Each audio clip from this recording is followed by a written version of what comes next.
Hi everyone, I'm Derek. I'm from Cork Astronomy Club. So since it's clear outside, I think we're going to go outside, right? For a short while anyway. It's pretty cold, but so I'm going to do an introduction to Stellarium, a pretty quick one. I think the full one was about 20 minutes, so I'm just going to skip through it quickly. So Stellarium is like a planetarium software that you can install on your phone or your PC, or you can even use it in a browser. So what I was going to do was talk about Stellarium, what it is, and a quick November sky guide. So it's good for seeing what's in the sky at the moment. And then, so that's using Stellarium Web, and then real world usage of Stellarium Mobile on your phone. I went to Kerry Dark Skies there in August, so, and then some more advanced stuff with Stellarium Desktop. We can probably skip that. So Stellarium, there's 3 versions. There's the desktop one. It started, I think, in around 2001. The project started as an open source project just built by a community of volunteers. And then they published source code. Anyone can use it, take it. And another company took it and created an app called Stellarium Mobile, and there's a commercial version which is supposed to be very good. So they get money from the commercial version, and they also do the web one. And because of the open source license that they used, they contribute back to the original version. So that's how the whole thing kind of works, and the project stays alive and gets funding. So the Sky Guide.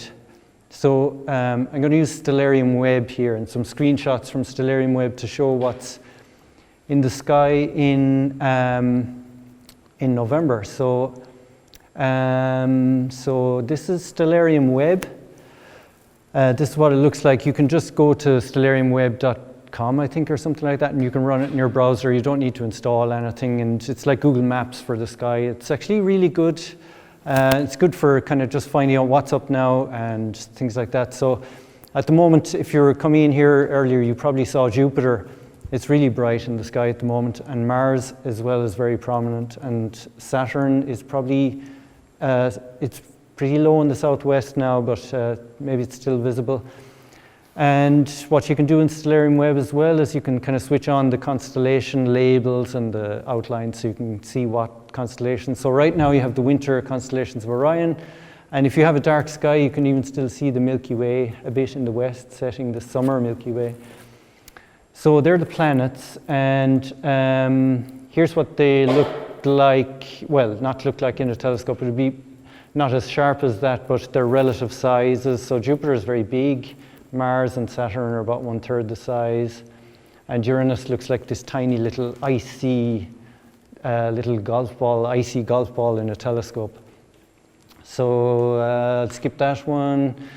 I'll quickly just go through some deep sky objects. So as Sarah was saying earlier, like you kind of want to look at the zenith, or the zenith, because if you look too far to any of the horizons, you're looking through a lot of the atmosphere and light pollution, so you're better off to keep up high. And at the moment, Andromeda M31 is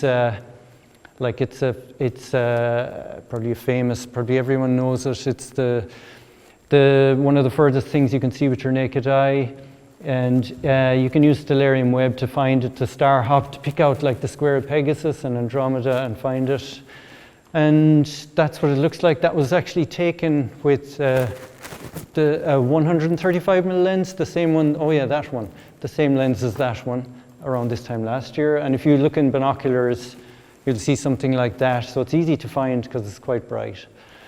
And another one here, if you recognize Cassiopeia, this is the double cluster, which is kind of just a little bit east of Cassiopeia.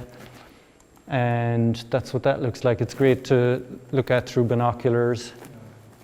Easy to find as well.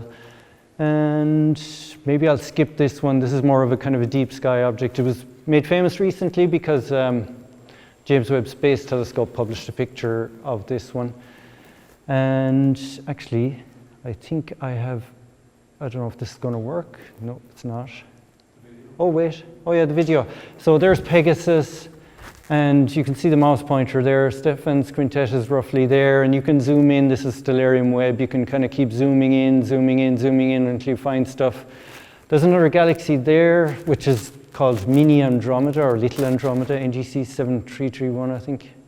And then there's the Stefan's quintet of 5 galaxies kind of clustered together.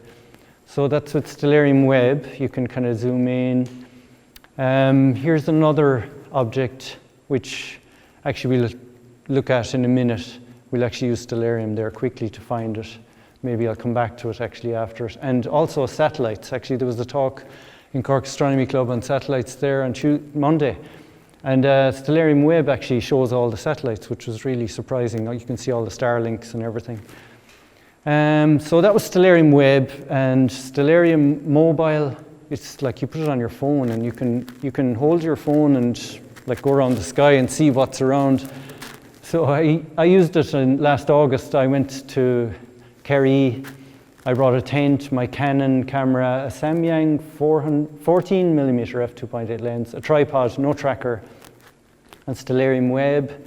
So I set up camp in near Derrynane, and I went to this place. It's called Lamb's Head. It's a bit of a short drive from Derrynane. It's really dark at night. And here's what it looks like. I didn't take this picture. This is Google Street View. And so that's what it looks like anyway. You get to the end of the road. There's an island out there in the sea, and you can see this peninsula, the head of the peninsula there.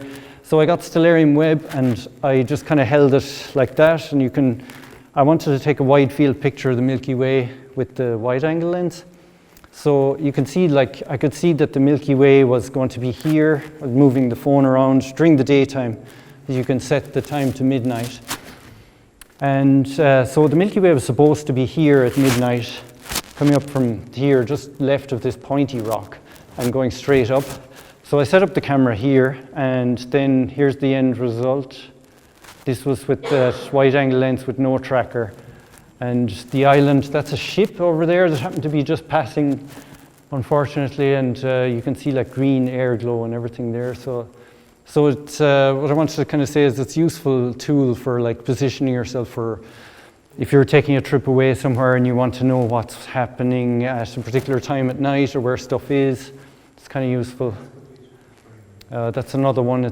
I'm not as good as processing or anything. It looks a bit weird, but that was the same place, but looking straight up. You didn't need Stellarium there. Just the Milky Way was fantastic. So yeah, that was Stellarium Mobile. So just how you can use it if you're taking any field trips anywhere. So Stellarium Desktop. Maybe I'll skip this, but what I wanted to show is you can kind of put in your camera, and you can it'll show a little red box, and it's useful for finding stuff and framing stuff. So there's a couple of pictures actually taken with the same lens that Phil has there. That's the Pleiades M45, and another one that's the double cluster and 2 other nebula. So that's it, but before we go outside, maybe I'll just quickly show Stellarium Web. We can find a couple of objects, hopefully. Yeah. So, or not Stellarium Web, I'm going to use Stellarium, normal Stellarium. So let's try and find this blue snowball, NGC 7662, or use that.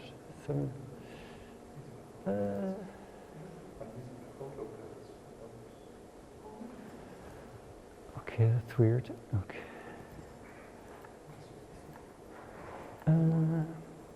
East. Sorry, now a little. Okay, so that's this is Stellarium Desktop. So I'll just try and find. What was the NGC? NGC 7662, was it? All right, there it is. So that one that's high in the sky at the moment, it's a planetary nebula. And it's up there in Andromeda. And like you can try and zoom in. It's a bit awkward. Will it? Oh my God, I didn't know you could do that. That's fantastic. Oh yeah, there it is. So So yeah, I'm actually more familiar with the Stellarium web, but the advantage of the desktop one is it has kind of it has better deep sky imagery. When you look at this with Stellarium web, you don't see as good a picture. Some of it is good, but some of it is not so good, and I find it. Oh yeah, it does vary. Yeah. Not good. Sky Safari is much better. Yeah. And there was another object that John mentioned earlier. What was it, John? A globular M2 globular cluster. Oh yeah. So let's try and find that one. M2. Oh, it's a bit low at the moment. Yeah, slower. So it's just above Saturn. Yeah, above Saturn. Yeah, so should be. It should be easy to find, actually. Maybe with binoculars. Yeah. Possibly. Where was the blue snowball? It's in Andromeda. In Pegasus or The outline of the. Which one? How do you do that? I know how to do it in the web. I'd say maybe that might do it. Just down the bottom there, yeah. Oh yeah. Okay. And the snowball is NGC 662. All right, so it's up there. So if you have the square of Pegasus, and you can kind of star hop into it.